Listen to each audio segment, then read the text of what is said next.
Good afternoon, everybody. Welcome to the annual Spending Affordability Committee that functions as a joint meeting of the Senate Budget and Taxation Committee, the House Appropriations Committee, and the House Ways and Means Committee. I am the House Co-Chair, Mark Corman. Just as a reminder about the process, this meeting is an overview from the Department of Legislative Services on the economic and budget situation in Maryland, and then we meet again as the committee later this year to issue guidelines. In terms of process today, after we do some opening remarks, we'll hear the presentation from DLS. And we would just ask folks, because it's a long presentation, there's so many of us, please just hold your questions to the end of the presentation. You just use the raise hand function at that time. And the Senate Chair and I will just call on members from our respective chambers, switching back and forth.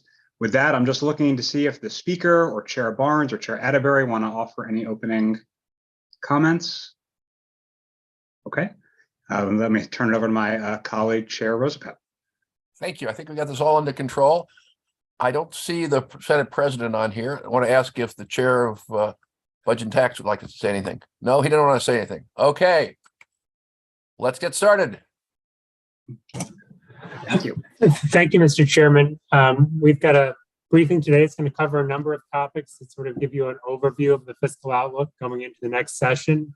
Much of the focus will be on revenues and the economy, including a look at what a recession scenario might do to our state revenues. We'll give you our overview of fiscal 24 spending based on our updated forecast, as well as the outlook through fiscal 28. And then there's a couple other issues that the Spending Affordability Committee always has to opine on, including capital budget, affordability, and transportation. So we'll talk about those issues as well.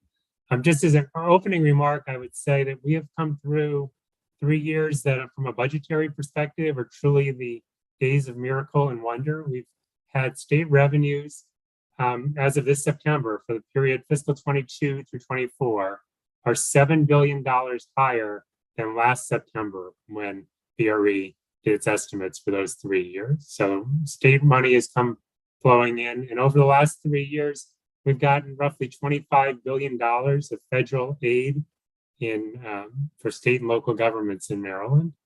So there's been a lot of money that's made a lot of things possible. And I think the good news you'll hear today is you're in a very strong fiscal position going forward. And even under a mild recession scenario, you remain in remarkably good fiscal position.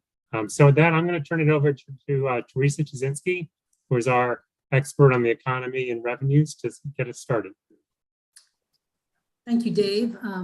Maureen, are you going to share the document? There you go.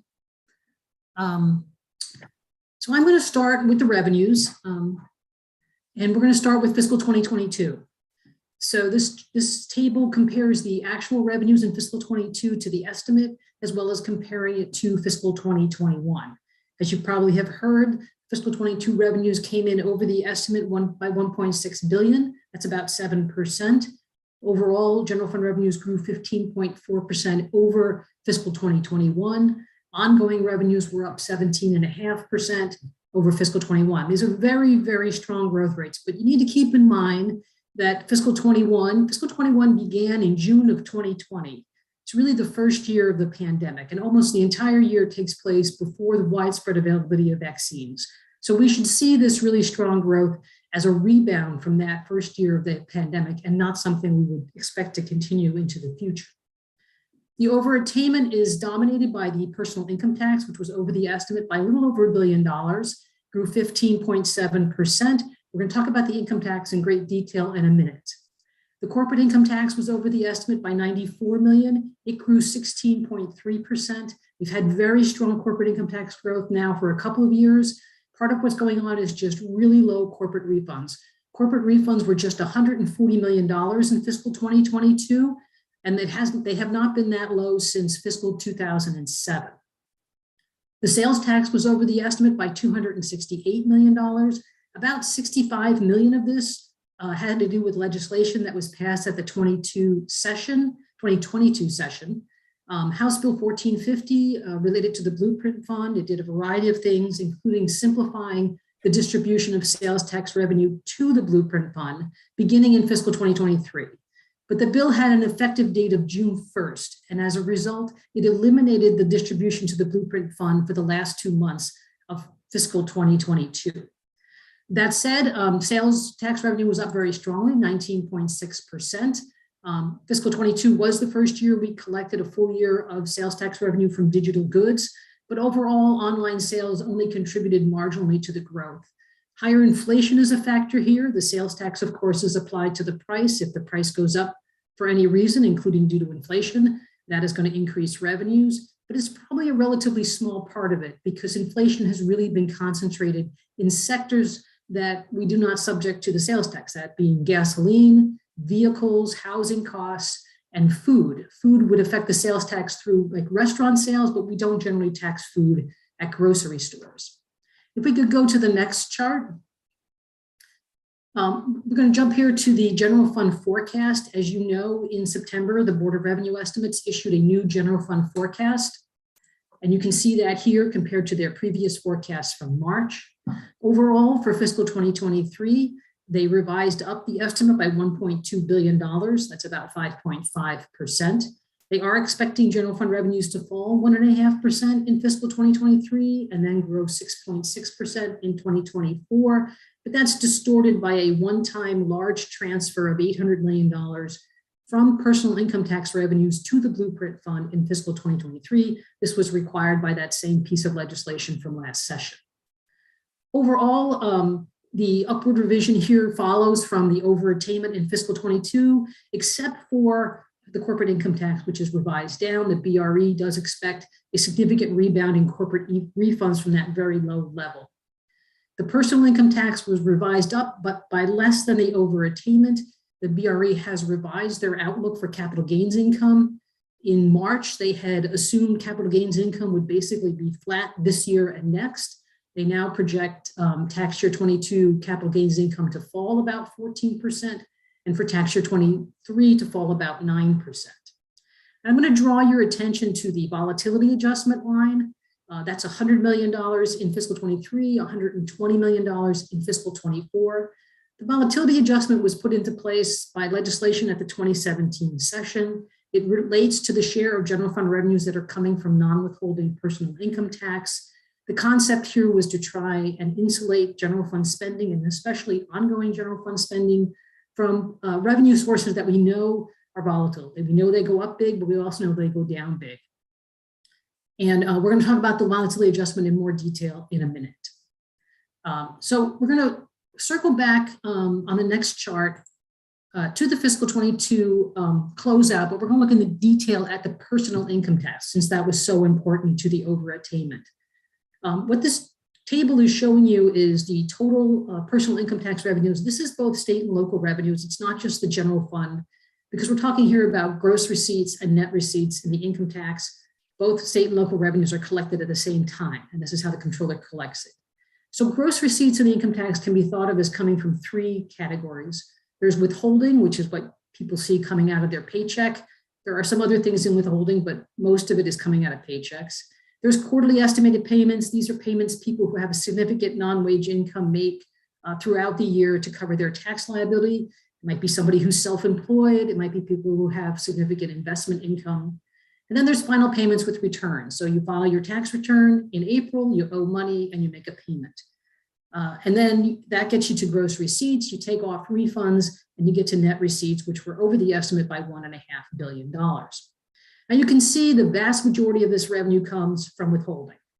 In most years, it runs around 70% of gross receipts, but it was also right on target in fiscal 22. It was up just $63 million, 0.4%, grew 7.4% over fiscal 2021.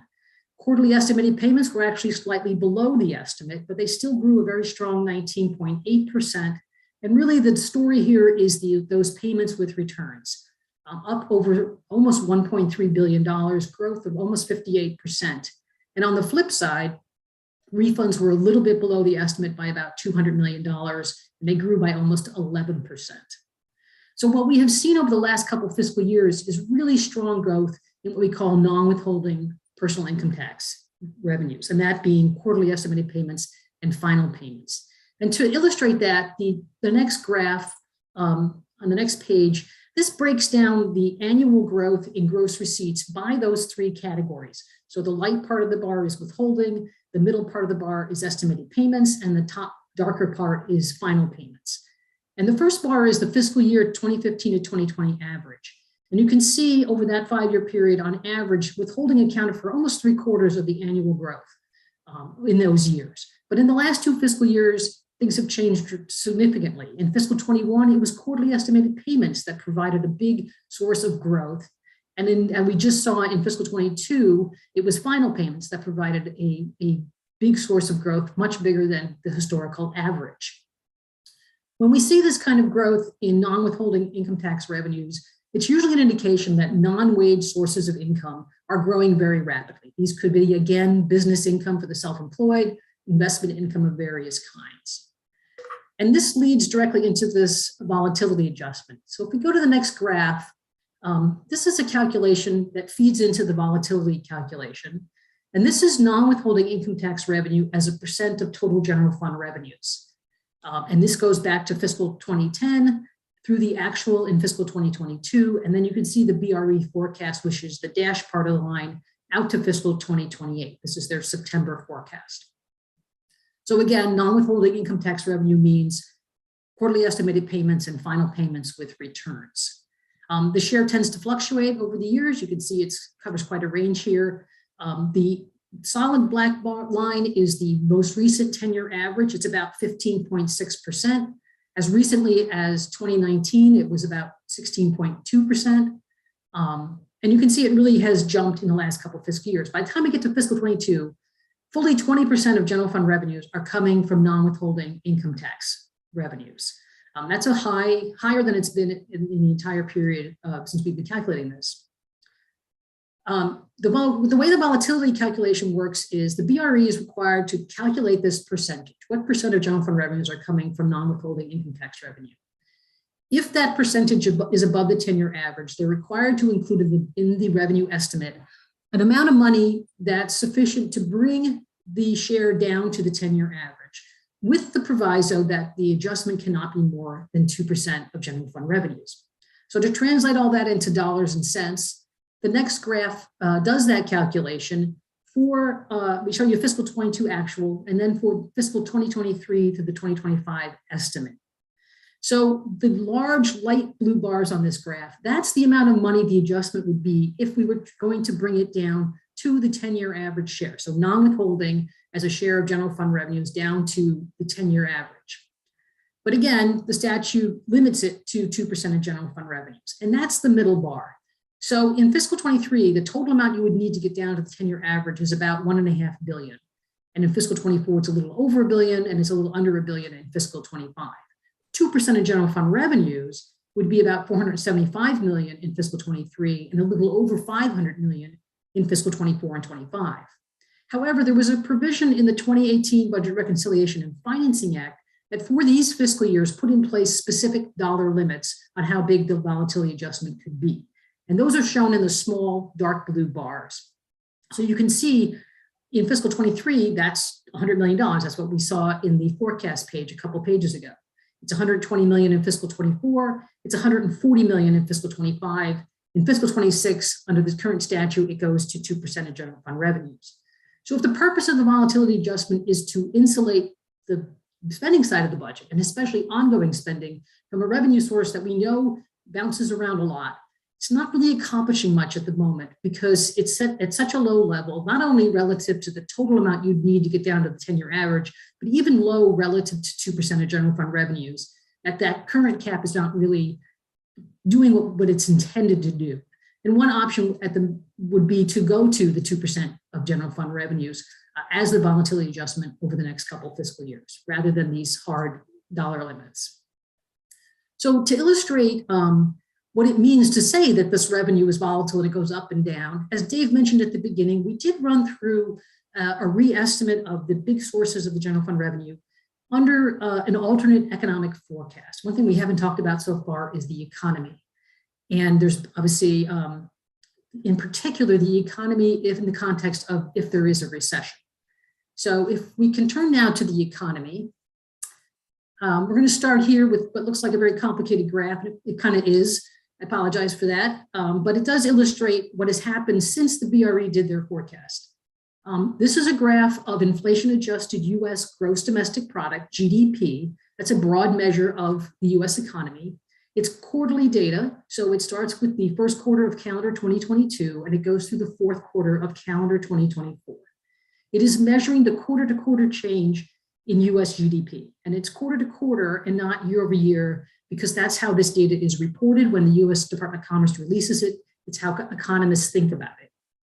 You probably have heard that the U.S. economy contracted in the first half of 2022. There was a lot of talk at the time whether we were really already in a recession. And you can see that on this graph. If you look all the way on the left-hand side, the first two data points are below the zero line. They're negative on a quarter-to-quarter basis. They did not fall on a year-over-year basis. And then growth was positive in the third quarter. So we have 4 lines, 2 blue, 2 red. The state contracts with 2 economic consulting companies. One is Moody's Analytics, and they're represented here in the blue lines. And the other is IHS, and they're represented by the red lines. When the BRE started to work on their September forecast, they were looking at the August forecast from each of these companies. The revenue estimate comes out in September, but they actually get started in late August on it. The dashed lines on this graph represent the August forecast. So the blue dashed line is Moody's from August, the red dashed line is IHS from August. And you can see they're both positive over the whole time period after the first 2 quarters of this year. Moody's is a little bit more optimistic, but both of them have growth all the way out. And the BRE forecast in September did not include a recession in their forecast period. But since that forecast was done, the economic outlook has actually deteriorated. And you can see that by looking at the solid lines. The solid blue line is Moody's October forecast. I should say these companies update these forecasts every month. And IHS is the solid red line. So if we look at the blue line, you can see Moody's has downgraded their forecast for the US economy, especially over the next couple of quarters. They don't have a recession in their forecast, but they do have growth basically stalling out, and then it resumes. IHS went further. They have actually put a recession into their baseline forecast as of October. And you can see that by looking at the red, solid red line. They have negative growth for several quarters until it begins to increase again at the end, towards the end of next year. They describe this as a mild recession. It runs from the fourth quarter of 2022 through the second quarter of 2023.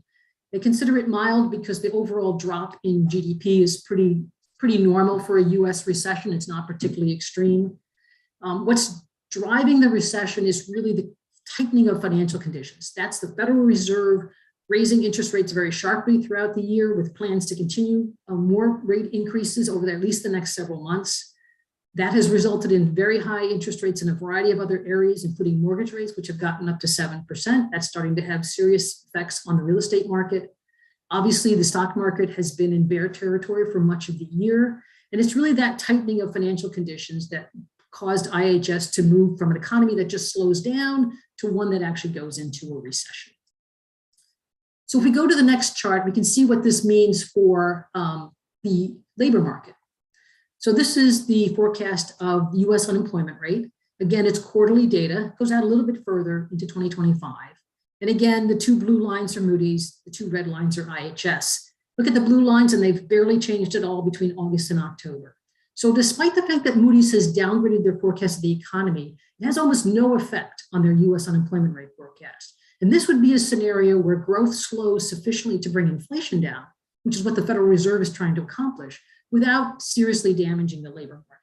But of course, IHS now has a recession in their forecast. And so they have an unemployment rate forecast that now previously did not get above 5%, and now it hits close to 6% by the time you get to the end of calendar 2023 and the beginning of calendar 2024. And if we go to the next graph, you can see what this looks like for the Maryland unemployment rate. If we could go to the next chart. There it is. I've left Moody's off the chart because obviously it doesn't change for Maryland either. So this is just IHS's forecast, and it's very similar. The Maryland unemployment rate gets up to around 6% by the end of next calendar year and into the beginning of 2024. Now, so far we've been comparing each company's forecast to their own previous forecast in August. But in terms of how this is going to affect the revenues, what really matters is how does it compare to what the BRE used? The BRE looks at these forecasts, but for the most part, they develop their own estimates, especially with regard to Maryland employment and Maryland income. And so if we go to the next graph, we're going to now compare IHS to the BRE forecast that they actually used when they did their revenue forecast in September. We're getting rid of the quarterly data. This is just calendar years, calendar 2022 to 2024. I'll draw your attention to the bar on the far left, which is in yellow. That's the year to date. We have data through the month of June. So through June, wage growth in Maryland in the first half of 2022 is up about 7.1%. So, but let's focus on calendar 2023. So in August, IHS forecasted Maryland wage income growth of 5.9%. That's the middle darker blue bar. They now forecast it at 3.9%. That's the bar on the far right, this sort of brownish reddish bar. That's a pretty big downward revision. That's 2 whole percentage points of growth on wage income. But compared to the BRE estimate for calendar 23, which is the lighter blue bar, they were at 4.7% versus what is now IHS's forecast of 3.9. So it's still a downward revision relative to that, but it's not nearly as big of a downward revision as relative to IHS's own forecast from August. And you can really see that clearly in calendar 2024, where IHS's new forecast of wage growth is at 4.1, which is just a little bit lower than the BRE had assumed, which was 4.3. So the point is that we can re-estimate the revenues with the IHS recession forecast, but the impact is going to be less than you might think. And that's because the BRE already had a considerably more conservative outlook for wage growth than IHS did. But before we can get to the revenues, there is one other thing we need to talk about, and that's on the next graph. And that's capital gains income. We're talking a lot about non-withholding income tax revenue and how that's related to non-wage income. Capital gains income is one of the key non-wage sources of income. And this graph is a graph of the level of taxable capital gains income. This is taxable capital gains income reported on federal tax returns by Maryland residents. The history, the actual, which is the solid blue line, that is from the IRS.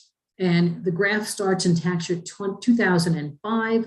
The last year of actual is tax year 2019. That is the most recent data the IRS has released. So it's important to keep that in mind. Everything after tax year 2019 on this chart is an estimate.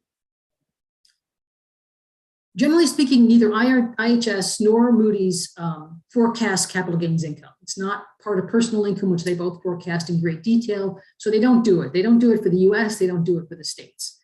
But our contract with Moody's Analytics includes a forecast of capital gains income every August. And so in August, Moody's provided their baseline forecast of capital gains income for Maryland, and that is the solid red line on this graph. So again, beginning with tax year 20 and 21, they have growth in capital gains income in 2021, getting all the way up to over $25 billion, which is way above the previous peak, which had been in tax year 2007 at a little over $15 billion.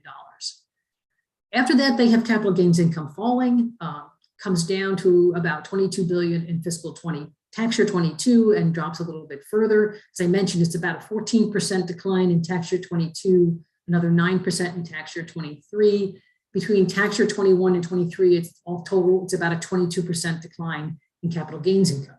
This baseline forecast of capital gains income is what the BRE used when they did their personal income tax forecast in September. But they also asked Moody's to run this forecast using one of their recession scenarios. Moody's does not currently forecast a recession in their baseline. They didn't back in August, they don't now, but every month they run a series of scenarios, including some that include recessions. And that's what the dashed line here is. This is the forecast of capital gains income under one of their recession scenarios. And I should say it's a slightly worse recession than the IHS recession. Under this scenario that Moody's ran back in August, the Maryland unemployment rate peaks at around 6.4%. But you can see in tax year 22, it's not much of a difference. It's a little bit lower, but the real change comes in tax year 23, where capital gains income just falls dramatically, all the way down to about $9 billion. So the whole decline from tax year 21 to tax year 23 under that scenario was 65%. So under the baseline, it was like 22%. Under this scenario with a recession, it's 65%. So that's very different from what the BRE had used when they did their forecast in September, which was the baseline. But it's not an unprecedented decline. If you look at the decline back in 2007 being the peak just before the Great Recession, capital gains income falls from tax year 2007 to tax year 2009 by 76%. And if you go back to the stock market crash after the dot-com bubble in the early 2000s, capital gains income then fell between tax year 2000 and 2002 by about 67%. So this would be a very sharp drop in capital gains income, but it is something we have experienced before in the context of capital gains income getting very elevated and in the context of a recession. And to be honest, this was one of the things that helped motivate the idea of having the volatility adjustment, was this kind of swing in capital gains income. So now we can put it all together and look at the impact on revenues. We go to the next graph. So what we did was we re-estimated this income tax, the sales tax, and the corporate income tax. Those are the three big general fund revenue sources. They account in most years for around 85 to 90% of ongoing general fund revenues. And this is a combination of both that IHS forecast of a recession and the alternate capital gains forecast that we just looked at. And this is the difference from the BRE estimate for each year in the forecast period, fiscal 2023 to fiscal 2020. Starts out relatively small. It's about $370 million in fiscal 2023. That's because, if you recall, the change to tax year 2022 capital gains was pretty small, and it's tax year 22 that's going to really dominate the income tax in fiscal 2023. Also recall that under the recession forecast, the unemployment rate doesn't peak until the end of calendar 2023, and that's in fiscal 2024. But the difference escalates pretty rapidly to over $1 billion in fiscal 24, another $1 billion in fiscal 25, and even out to 26 and 27, it's just a little bit under $1 billion. The impact on the corporate income tax is relatively small. This reflects IHS's assumption about weaker corporate profits. The impact on the sales tax gets to about $190 million in fiscal 24, and then it fades away because the recession ends and growth resumes. Again, it's a fairly mild recession, it's fairly brief. And so by the time you get to fiscal 28, the impact on the sales tax is pretty marginal. But the impact on the personal income tax, the big dark red part of these bars, that's pretty substantial. It gets to over $900 million in fiscal 24 and 25. And although it gets a little bit smaller, it doesn't completely fade away. And that's because really what's happening here, it's really that capital gains, that alternative capital gains forecast that's doing a lot of the work here. The impact of the recession on the personal income tax is about 25 to 30% of the overall impact on the income tax, especially beginning in 2024. And the rest of it is being caused by that alternate capital gains forecast. And that's the other reason why it doesn't just fade away. When we did this, we had capital gains fall, as Moody's alternate scenario showed, but we don't have it spiking right back up to 25 billion. And so that's why the impact remains, even as far out as fiscal 28, as still over $800 million. So this just highlights, hopefully illustrates, this is not to say this is exactly what's going to happen over the next couple of years, but just to illustrate the risk to the forecast from a large but not unprecedented drop in something like capital gains income. And that concludes my section. Okay, let's go to the next slide. So now we're going to sort of shift gears from just looking at the revenues in the economy to kind of putting together the BRE revenue estimates with the DLS updated spending forecast. And that's what this chart does. So it shows you a couple of things. The bars show you the structural budget outlook for each year. And then the line shows you the cash outlook. And what it's showing is the amount of cash over 10% of general fund revenues. Because last December, the Spending Affordability Committee recommended a goal of 10% of general fund revenues in the rainy day fund. So we assume you continue to have that goal to help mitigate a recession. So this is just showing you the money above that level in terms of cash. So on the structural, you can see it's about a $1.5 billion surplus in each of fiscal 23 through 25. And it tapers off a little bit, but still, even in fiscal 28, a surplus of about $600 million. And again, this is comparing the BRE revenue estimate in September to our spending forecast. And on the cash, you can see right now in fiscal 23, about $3 billion of cash above that 10% of general fund revenues, and it will continue to grow unless it's used throughout the forecast period. Now, the other point I want to make about this chart is, so why does the structural start tapering off? And there's really two reasons for that. One is the retirement system had an investment loss in fiscal 22, -3%. Their target investment return is 6.8%. So it's a substantial shortage. And basically the state recognizes that loss over a 5-year period, and that starts to accumulate to real money. So between fiscal 24 and 28, the costs of that retirement loss go up by about $800 million that the state will be putting into the retirement system to address that unfunded liability. The other thing that's going on is that by fiscal 28, the Blueprint Fund is no longer able to support all of the Kerwin costs. And if we go to the next slide, I can show you that one. So this slide shows you the Blueprint Fund, which is the money that's dedicated to implement Kerwin, and the fund balance at the end of each fiscal year. And right now we're projecting a fund balance at the end of fiscal 23 of over $2 billion. That's a significant part of that is money that you transferred there in legislation this past session from the income tax, taking some of our surplus and setting it aside for Kerwin implementation. And so the good news is that through fiscal 27, the Blueprint fund balance is more than enough to cover all of the Kerwin implementation costs. It's only in fiscal 28 when the costs of Kerwin are significant enough that you've spent down all of your fund balance and they exceed the new revenues coming into the Blueprint Fund by about $300 million. So you need about $300 million general fund subsidies, what we're assuming in fiscal 28. Now, I would note that if we rolled this out into fiscal 29, that number would be more in the $700 million shortfall range as Kerwin costs keep going up and the ongoing revenues going to the Blueprint Fund grow very modestly in the out years under our forecast. Now let's go to the next slide. So now what we've done here is we're showing you this green line and the green bars are the same chart you just saw. The red shows you the recession scenario that Teresa talked about in terms of revenues dropping. And then it also incorporates an assumption that state spending will increase if there is a recession for a couple of reasons. One, not surprisingly, entitlement caseloads will be expected to go up for Medicaid and the cash assistance programs. And secondly, because the retirement system is assumed to again have an investment loss in fiscal 23 under our modeling, which will increase our out-year retirement costs. But what you can see on the structural on the bars is that we still would be structurally in a surplus through fiscal 25 and then have modest deficits in 26, 27, and 28.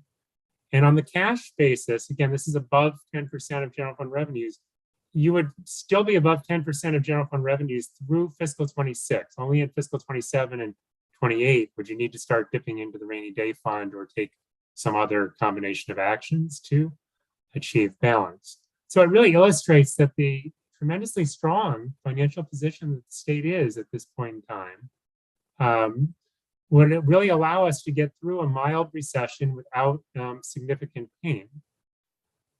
Now let's go to the next slide. All right, so this slide just shows you the total cash available. So we've been showing you the cash above 10% of general fund revenues. This shows you rainy day fund plus general fund. And the green again is the no recession scenario. The red is the mild recession scenario. And it just again illustrates to you under the no recession scenario, our cash balances could grow if they weren't tapped to almost $8 billion by fiscal 28. Under the recession scenario, you would slip below 10% of general fund revenues in 27 and below 5% of general fund revenues in 28. If you dealt with the recession entirely with cash balances and the rainy day fund and didn't, make any cuts or raise any revenues to deal with it. So a fairly favorable story if the recession is only mild, and if we manage to avoid a recession, a quite favorable outlook. I think we're going to turn it over now to Rebecca Ruff to talk about the rainy day fund a little bit. Sure. So this next slide just gives you a little bit of history about the use of the rainy day fund. And there's really a couple of takeaways here. One being that being above a 10% balance is a relatively new phenomenon. Prior to 2003, that only happened back in 2007 in the 20 years displayed in this chart. So in terms of thinking about the potential for a recession scenario, it's not uncommon to see the drawdown of rainy day funds to help balance the state budget. And in 11 of the 20 years here, we were actually below that 5% threshold in order to be able to balance the budget. But as David said, we're in a very good cash and fiscal position. And so for both fiscal 23 and 24, the rainy day fund is expected to close fiscal 23 and start fiscal 24 with over $500 million in excess of that 10% goal. And that's before accounting for the $1.1 billion statutorily required appropriation to the rainy day fund. So if left unutilized, you're looking at a fund balance of about $3.9 billion when we see the allowance for fiscal 2024, which means that if the goal is to maintain 10% in the rainy day fund, there's still a considerable amount of cash available to both the governor and then eventually the legislature to consider for future use.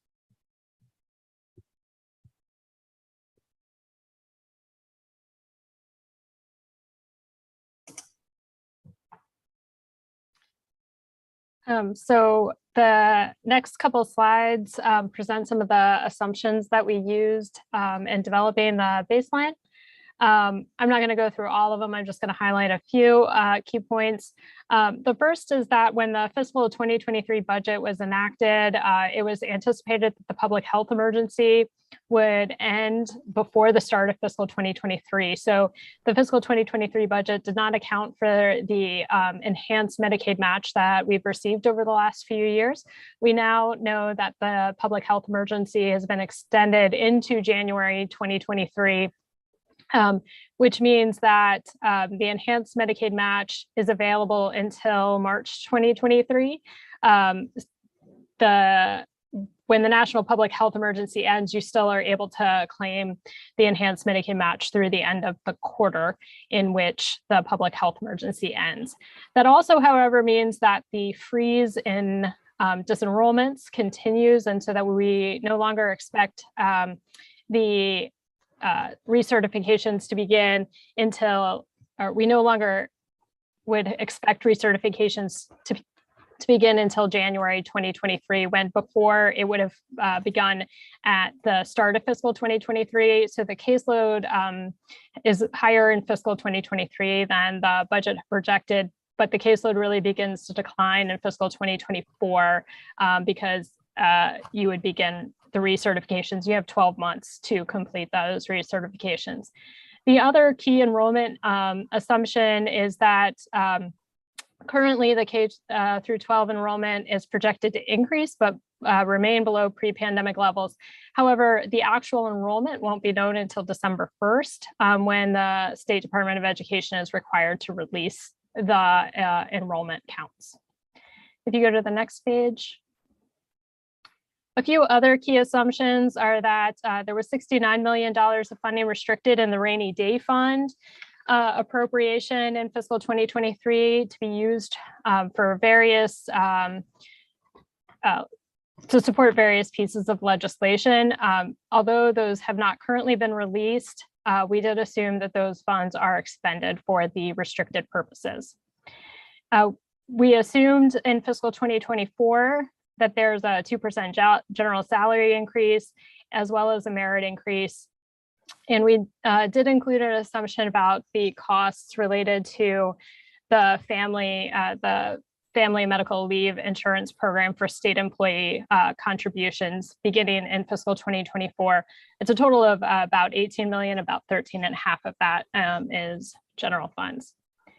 And the other kind of key assumption is that obviously inflation has been much higher than expected, and that's going to result in the need for deficiency appropriations. We anticipate in certain areas for fiscal 2023 costs, and those include electricity and food and some other like prescription drugs.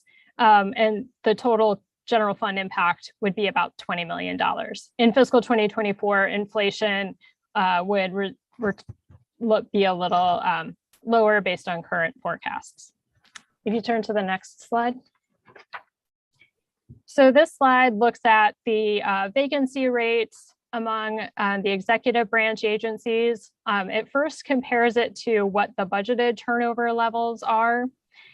And then also, so then you see it compared to the October vacancies compared to the budgeted turnover levels. And you see that the budgeted turnover is about half of what the actual vacancy rate was in October. The kind of key takeaway here is that while vacancies, high vacancy rates used to be a kind of an isolated problem among certain agencies and areas, it's a fairly widespread issue. There's really only a couple areas of the executive branch that have vacancy rates under 10%. And the vacancy rates at the largest agencies sometimes reach 16%. You go to the next slide. The state has implemented a number of cost of living adjustments and other salary impacts to over the last few years. So what this chart is trying to show is what the impact of the cost of living adjustments the state has provided compared to what the federal government has provided, and like an average of what the largest counties have provided, to see if the state is making up ground on those employers. It doesn't account for the differences in the actual starting salaries, but it shows whether at least we're making up ground. And you can see that the state's cost of living adjustments have been higher overall, but a lot of that is really this November 1 COLA of 4.5% that wouldn't have yet translated into impacts on the vacancy rates because it just began. You turn to the next slide. So now we are shifting into what the baseline actually assumes in terms of spending. This first slide addresses the anticipated general fund deficiencies. Overall, they reduce the spending by about $205 million. Over $500 million of that decrease is related to this extension of the enhanced Medicaid match that I discussed earlier. About 140 million of that is of a decrease is also related to the higher than budgeted vacancies. So we are assuming a vacancy rate of about 10%, which is a little lower than where we are, but is higher than what the budget already includes. This is partially offset by a few other areas.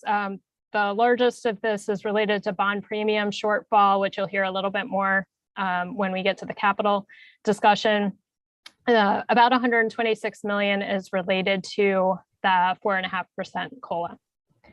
If you turn to the next slide. So this looks at the fiscal 2024 spending. Overall, we're anticipating general fund spending to decrease by about $2.25 billion. This is mostly due to one-time spending. So there was about $1.5 billion of funding in the supplemental budgets, including the PAYGO funding and other operating funding that was included in the dedicated purpose account that we're assuming is one time. There other significant decrease is in the reserve fund, and that's largely due to a lower rainy day fund appropriation than was required in fiscal 2023. This is partially offset by increases in a few other areas. There's about $570 million of increases in state agencies, which I'll discuss more in a moment. The other large increase is just kind of the bounce back from no longer having the enhanced federal Medicaid match. And if you turn to the next slide, this breaks down the $570 million of state agency spending that we showed on the previous page. This again excludes the one-time funding from the supplemental budget. It also excludes the enhanced federal Medicaid match that relates to the Developmental Disabilities Administration. So when you exclude those areas, the growth is about $570 million. More than half of that is the compensation changes, which include the COLA and merit increase that we've assumed, as well as the annualization of that 4.5% COLA. and an adjustment in the fund source because the Fiscal Responsibility Fund paid for a portion of that increase in fiscal 2023.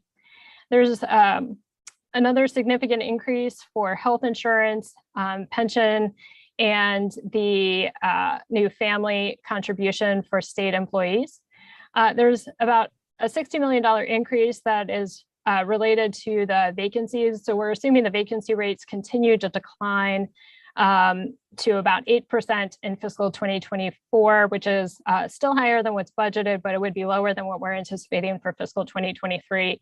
And that results in about $60 million of additional spending and about $84 million of additional spending in public higher education, kind of excluding the employee compensation changes related to mandates and formula changes for St. Mary's College and the Baltimore City Community College.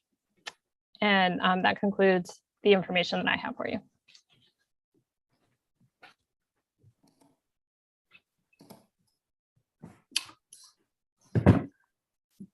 Okay, thank you. The next slide begins the section that deals with debt affordability as well as the capital program.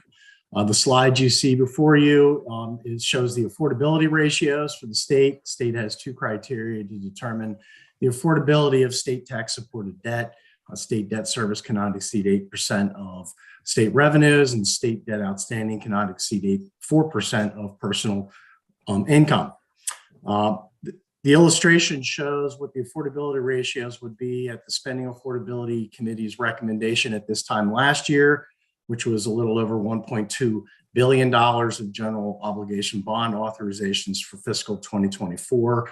And you can see that the state is well within both of those ratios at the Spending Affordability Committee's recommended level at this time last year.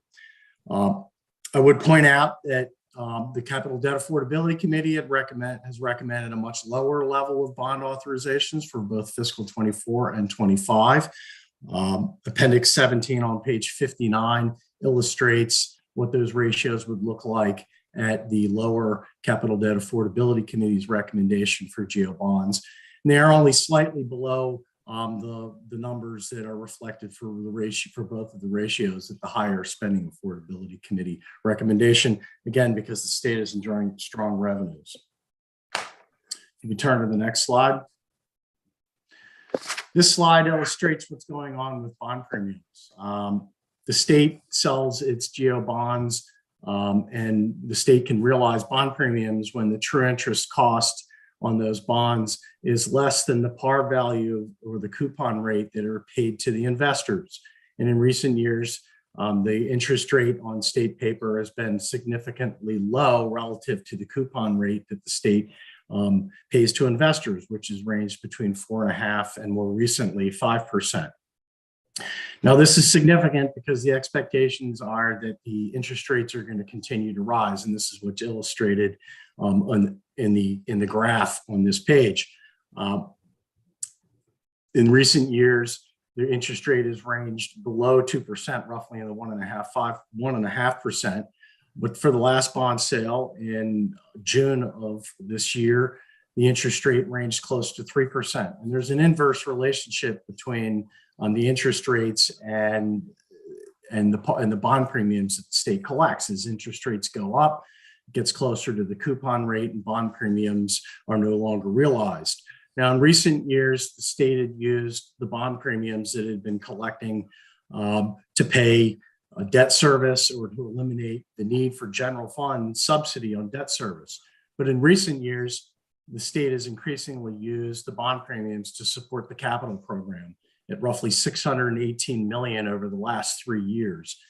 However, as we are showing here, we're expecting the interest rates to continue to rise and for bond premiums to no longer be realized or be realized at a very low level.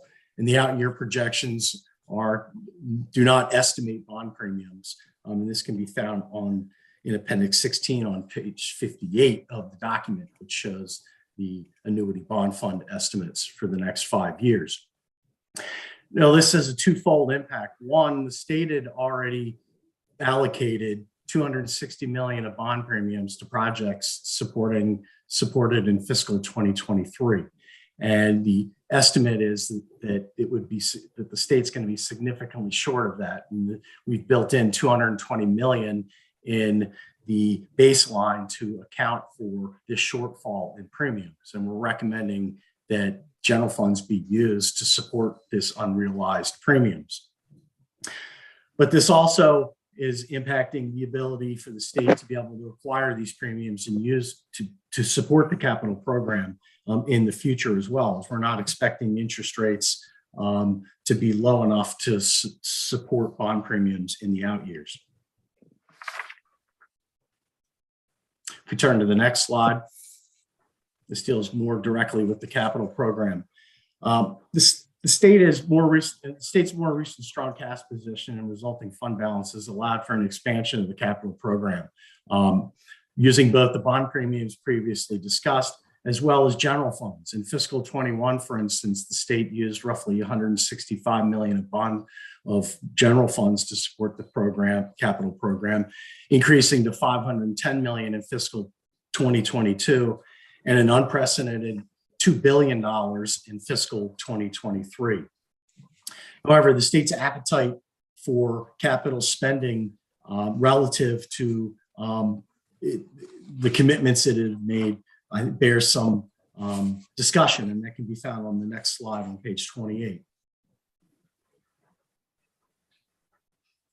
Okay, in this slide, the far left-hand column shows what the state is essentially committed to in the current CIP. And this is the GO bond level that is currently programmed in the CIP, and roughly $468 million in general funds for about $1.6 billion capital program. However, if we begin to layer on some of the commitments in excess of what's programmed in the CIP, the aforementioned bond premiums, again, we're projecting a shortfall available to support capital projects that were authorized in last year's capital bill of $220 million. Additionally, there's mandates above what's programmed in the CIP, roughly $200 million of additional mandates. $128 million of that is for the parks legislation, which does essentially pay forward program open space repayments that were programmed all the way through 2030. So there is some out year savings there, but it does require $128 million of capital spending to meet the mandates for this piece of legislation in fiscal 2024. And another $60 million for school construction, predominantly the Healthy Schools Facility Fund. In addition to that, there's inflation well in excess of what is inflation in the market, well in excess of what the state has been using in its project estimating. And so not the baseline, but we're anticipating that roughly $50 million is going to be needed to support state-owned projects in fiscal 2024 to make up for the difference in what the state is using for out-year inflation and what the current inflation in the market is showing. And then finally, there's roughly $360 million of pre-authorized projects above what were programmed in the CIP. These are pre-authorizations included in last year's capital budget bill. $100 million of this does include an earmark for funding for the Federal Bureau of Investigation headquarters move, which is still pending. But still, this would put the capital program before any expansion and before any increased dedication to facility renewal at roughly $2.4 billion. The red dotted line shows what the CDAC's current recommendation of $600 million plus the general funds, and this would produce roughly a $1.4 billion gap between what is programmed and what is estimated by DLS. $1.4 billion of additional general funds above the $468 million of general funds currently programmed. At the higher spending affordability committee level, there's still a large gap, but this gap is reduced to about $750 million of additional general funds that would be required to meet all of these commitments above what is programmed in the CIP. And again, this is before any increased funding for other capital priorities, including facility renewal. This is somewhat offset, though, by roughly $310 million in the Fiscal Responsibility Fund that can be used to support specific capital spending in higher education, school construction, and in community college projects. Next slide on page 29 gets into a little bit on what's happening with construction inflation. And this just shows what the current building cost index escalation rate is in the Baltimore region. And it's been roughly 14% on a year-over-year, on an average annual basis over the last 3 years, increasing from 9.6% to almost 20% in calendar 2022. Now, this is significant because the state, while it does use an inflation rate when estimating projects that are programmed into the CIP so that we can try to get a good estimate of what's going to be required to actually complete a project, these rates have been significantly lower than what the current market escalation rate has been in the region. The state has been using 4.5% for both calendar 2022 and calendar 2023. Most recent guidance from DBM for calendar 2022 suggests a 9% escalation rate would be used in estimating state-owned projects. If we turn to the next slide, this gives you an illustration of what it would take for state-owned and grant loan projects to approach the 9% and 10% all the way out to potentially 15% inflation above what is currently programmed for projects at the 4.5% rate. So for state-owned projects, we're anticipating that it would require roughly $50 million of additional state funding to be able to fund projects currently programmed in the CIP, but that are programmed at a 4.5% inflation rate, and this compares that to a 9% inflation rate. Upwards to $61 million at 10% and $129 million at 15%. Now, this only covers the state-owned portion of it. As you know, grant loan programs are also impacted by inflation. Traditionally, those programs just receive a level of funding that is programmed in the CIP or determined later by the governor or potentially by the legislature in their ability to add to the programs.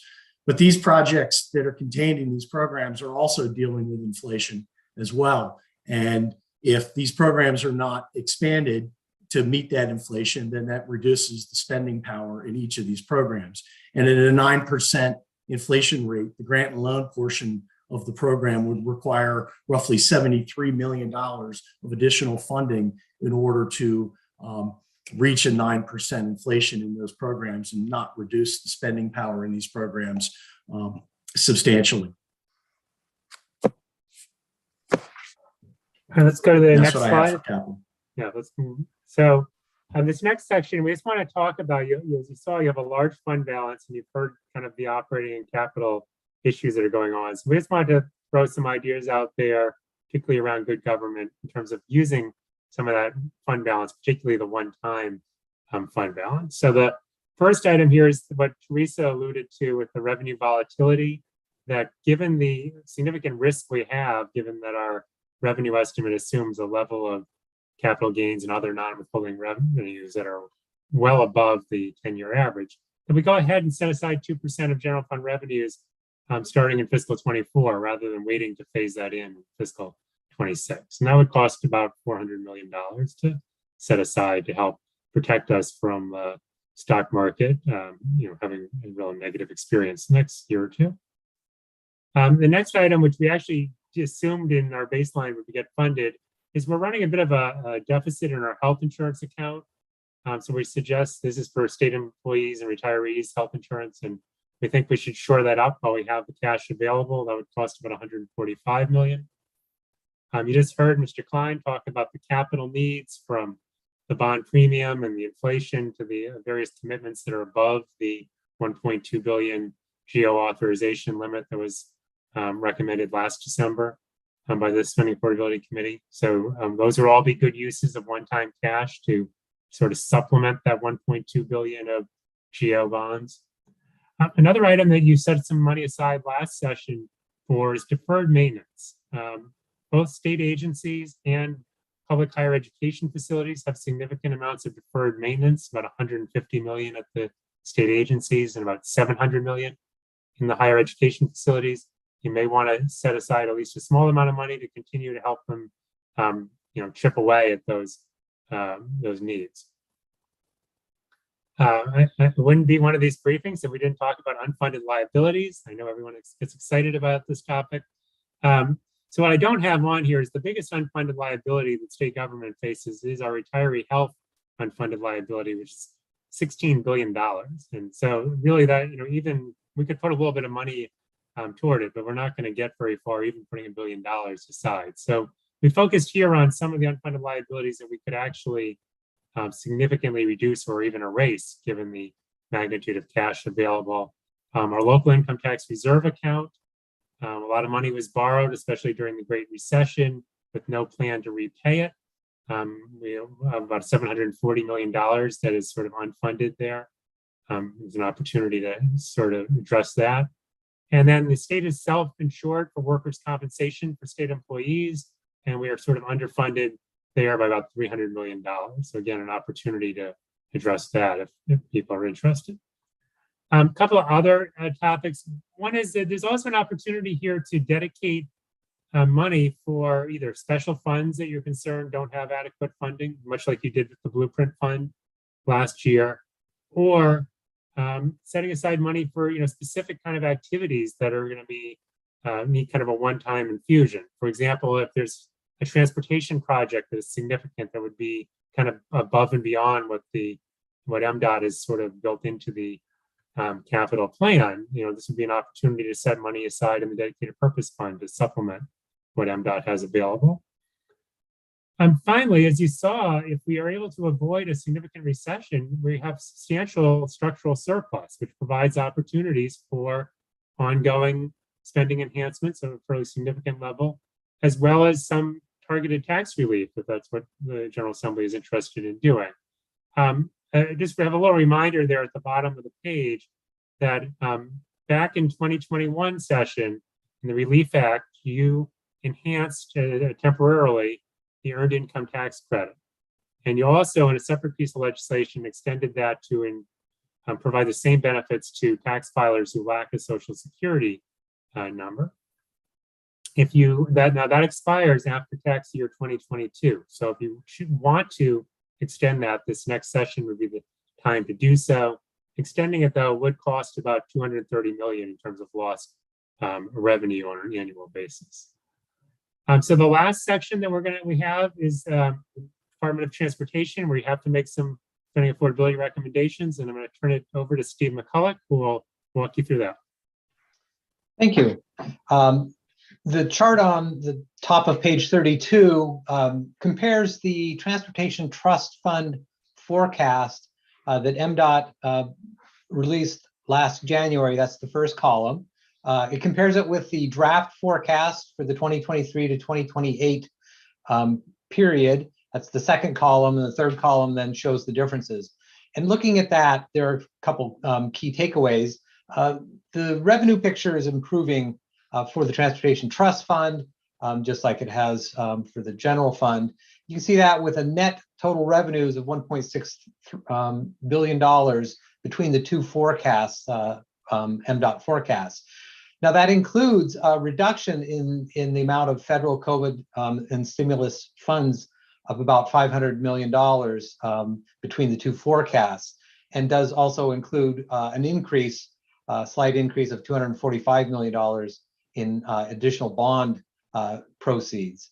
But overall, there's good growth in the tax and fee dedicated to the Transportation Trust Fund. Most of those fees in this forecast reach or exceed the pre-pandemic levels that we saw, prior to this current forecast.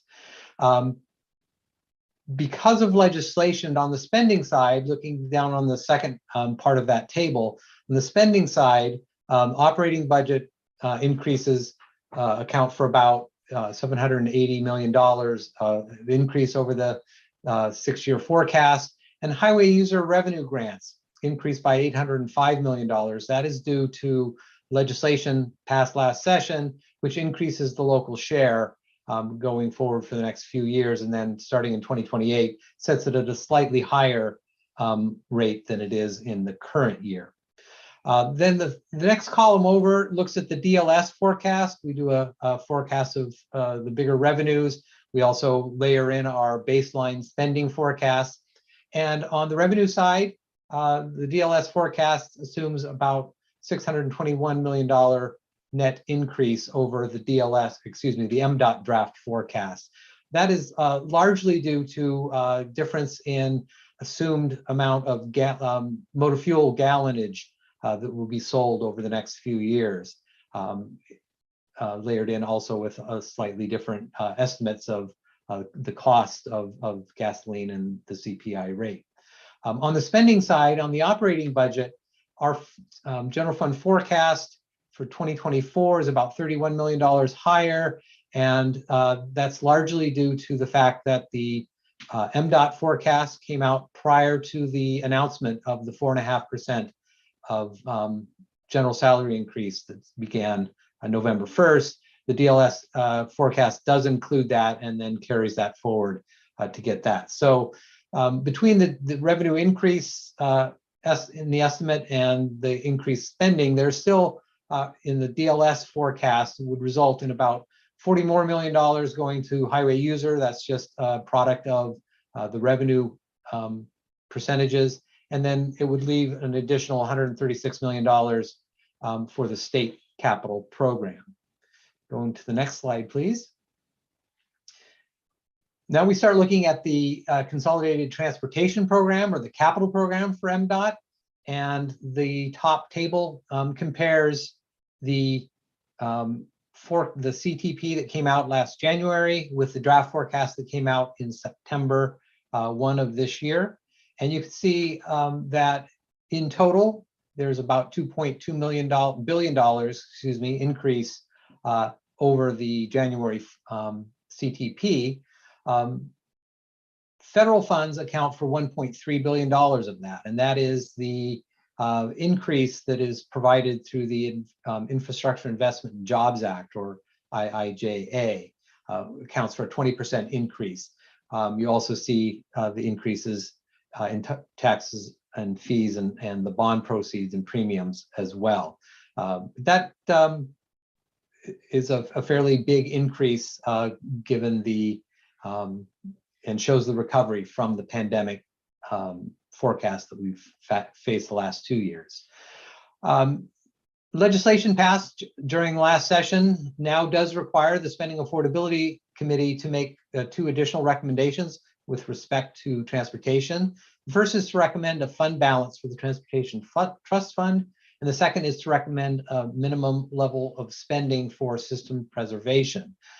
The purpose of a fund balance is to meet projected working cash flow needs, and the MDOT forecast and DLS concurred with that, and the DLS forecast has targeted closing balances of $200 million a year, and that seems to be an adequate level given the size of the capital program. On the system preservation side, going to the next slide, please.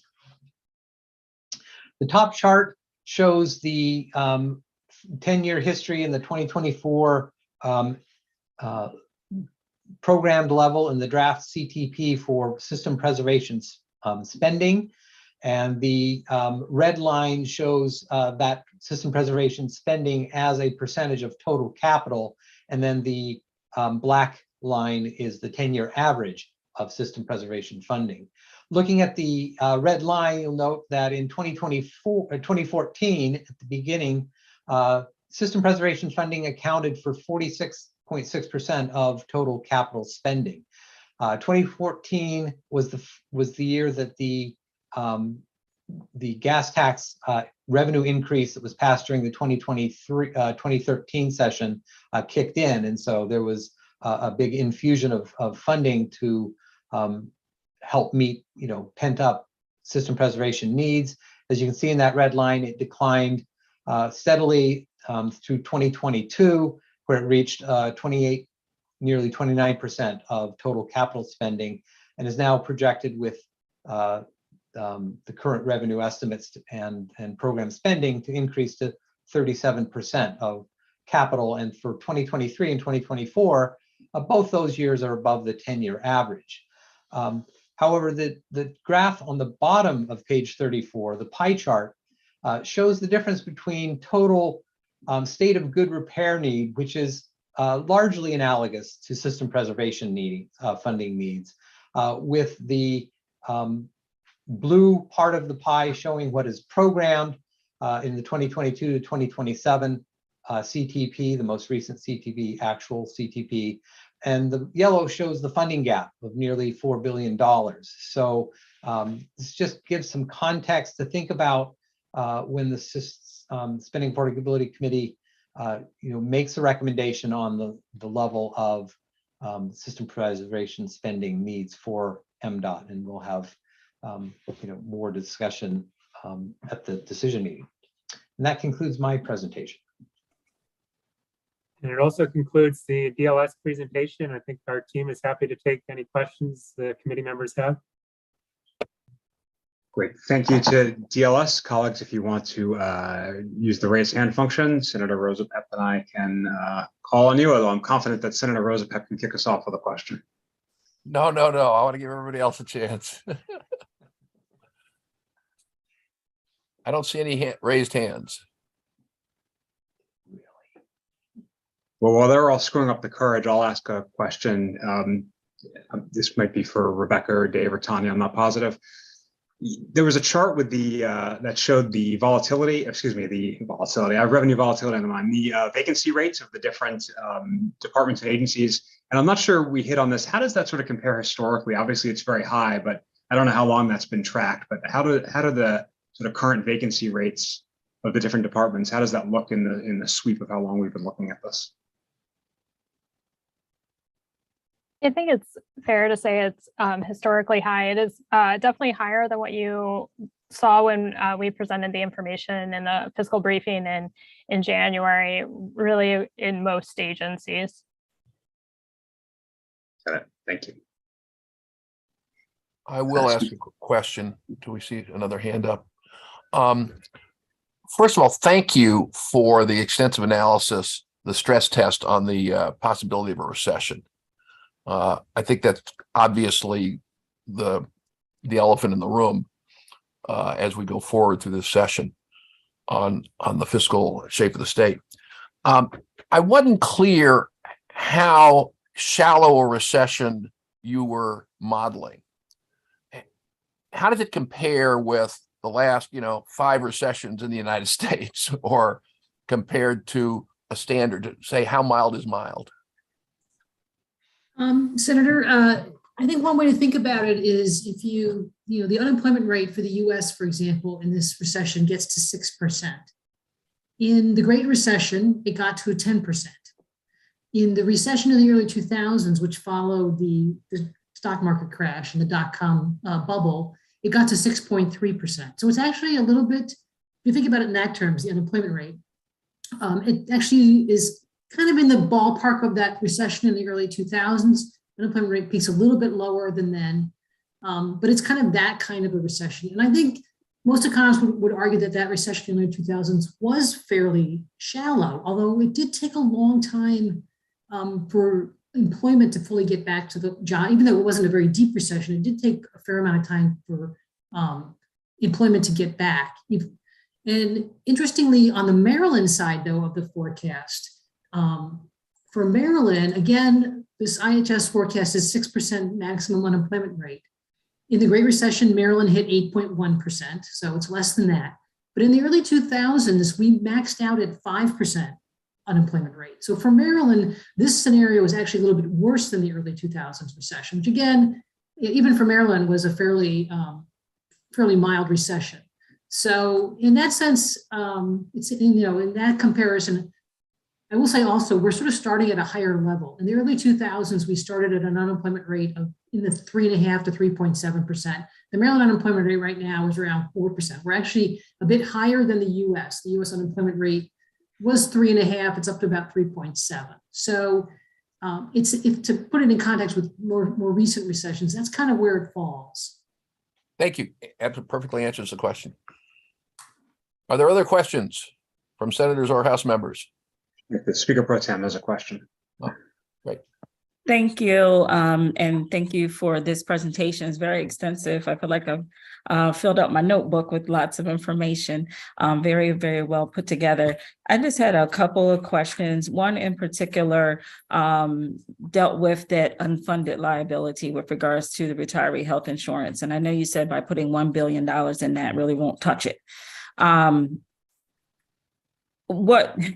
What would and what makes sense, if anything at all? Because this is a subject that's been on the table for a long time, and I just wanted to fully understand in the financial planning what would make sense, if anything at all, to that end. The second question is, in the very beginning, we talked about the digital online goods through our legislation that we put forth to anticipate some additional revenue.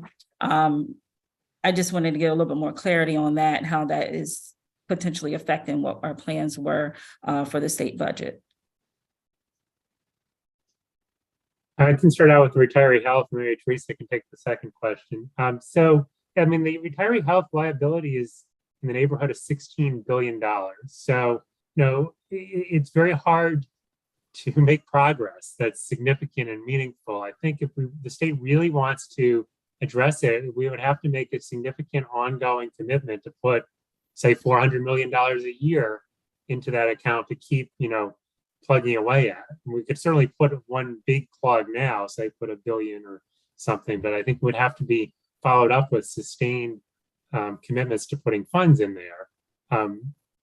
Because I think otherwise it's very hard to make progress. For a while, the state was putting like 50 million to 100 million aside each year, and it was just a drop in the bucket. It was going to take us, 100 years to really make any progress. So I think it would require a pretty substantial long-term commitment by the state to really address that.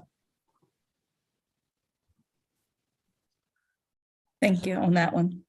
In terms of the revenue for the digital goods, we collected about $106 million in the sales tax from digital goods in fiscal 2022. The BRE is projecting that'll go up to about 117 million in fiscal 2023. So it's about a 10% increase as it continues to ramp up. And then, it grows in the 4 to 5% range. To put it in a little context, we collect about $600 million from other online sales. So not the digital goods, but everything else that you might buy online. So it's a relatively small part of the overall online sales tax collections. But I do think it's roughly in line with what was expected when that was put into place. Okay, thank you so much for your responses. Thank you, Mr. Chairs. Teresa, just because there's sometimes a little, not among this group, but in general confusion about this, can you just explain about the digital ad tax and what that revenue was and what happens to that now, given the current court situation, which is different than what you were just describing? Right, that's a different source. It's actually not part of the sales tax at all. It's money that goes directly to the blueprint. Honestly, the BRE, when we did the forecast back in December, we kind of assumed there really wouldn't be any revenue from that on the assumption that it would be tied up in court. But the comptroller did collect about $54 million from the digital advertising tax in fiscal 2022, all of which would go, again, directly to the blueprint fund. I mean, there may have been a small administrative deduction that the comptroller kept, but what happens going forward, because there are court cases, and as I understand, there was some kind of an injunction about it. I'm not sure, but that was collected. I don't know a whole lot about the details of who's paying it. They continued to collect money going into fiscal 23 as well. I will say that money that came in fiscal 22, that came in the last quarter. So it's not a full year's worth of revenue. If 54 million is roughly a quarter, then you can multiply by 4 to get a sense of what a full year might be, if that's the right way to think about it. That one quarter may have been a catch up from the rest of the fiscal year. Again, not 100% sure, but right now it's kind of in limbo. I'm not sure what the controller's position is on this right now, whether they're going to appeal. But we did collect more revenue than anybody really expected in fiscal 22. Thank you. Delegate Mangione. Thank you, Mr. Chair. And to Mr. Romans, just kind of a follow-up. I appreciate the delegate's question she just asked. I guess in your expertise and your expert opinion, because that's concerning. I mean, when you mentioned that about the $16 billion, what do you, I guess, project if we do not make those types of fund commitments to the retiree health benefits and the funding there? Like, is there a doomsday scenario you see, or is there something that, I mean, if we don't make that commitment, what is going to happen in your expert opinion, please? Thank you. So the state has had for quite a few years now a liability in the neighborhood. It's grown a little bit over time, but in the neighborhood of that amount. And other than that, the state is in pretty strong financial footing. I mean, I think the rating agencies give us a AAA bond ratings. They feel confident about our financial management. So people seem to be willing to say, we're going to pay for retiree health insurance as we go, and that's what we've been doing. And we can certainly continue to do that. So standalone, we could probably continue to have this big deficit.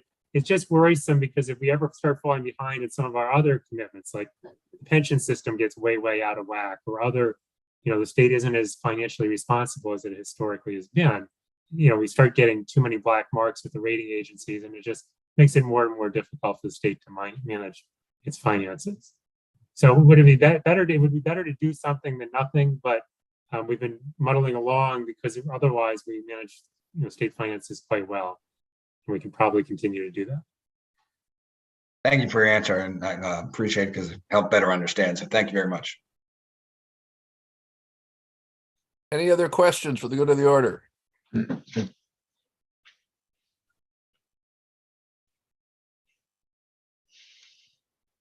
Unless someone objects, I'm going to say to Delegate Corman, perhaps we should declare victory and go on with our lives.